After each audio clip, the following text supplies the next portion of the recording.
cette commune des Yvelines teste donc des zones à 20 km/h. Je vous mettrai cette information ici, c'est surtout que je vais vous donner mon information ou ce que j'en pense.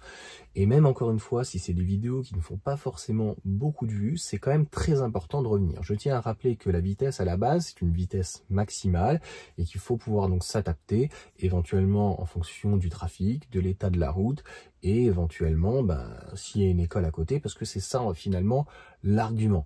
Donc les villes sont à 50 km/h, mais on sait très bien que lorsqu'on est en ville, notamment quand on est dans des endroits un petit peu donc tendus, vraiment qu'on est en point de centre-ville, des fois on ne dépasse pas les 5, 10, 20 km/h, parce que, par heure en tout cas, il faut faire relativement attention.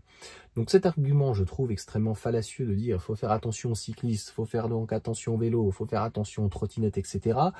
En fait, à vouloir faire attention à tout le monde, on dédouane encore l'automobiliste et encore une fois, le limiter. Donc le plus important, à mon sens, c'est l'attention.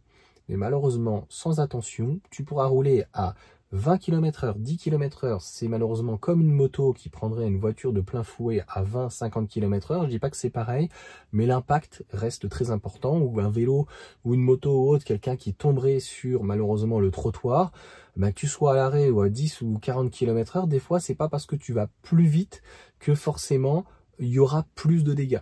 D'ailleurs, ça me fait penser à la vidéo de Sylvain Lévy, ils avaient fait un énorme trou, et plus il passait vite finalement, et plus la suspension n'avait pas le temps de redescendre, et ça passait de mieux en mieux. Et oui, c'est tout le paradoxe. Alors bien sûr, je n'incite pas à rouler à 50 ou à 80 en ville. Ce que je veux dire, c'est que le plus important, donc, c'est de ne pas être négligent, et la vitesse peut être un facteur aggravant, mais réduire tout, notamment la limitation, à un moment donné, est-ce que c'est pas stupide en fait? Donc bientôt on va te mettre à 15 km/h, à 10, et finalement on va se rendre compte que les trottinettes électriques ou les vélos vont plus vite que toi.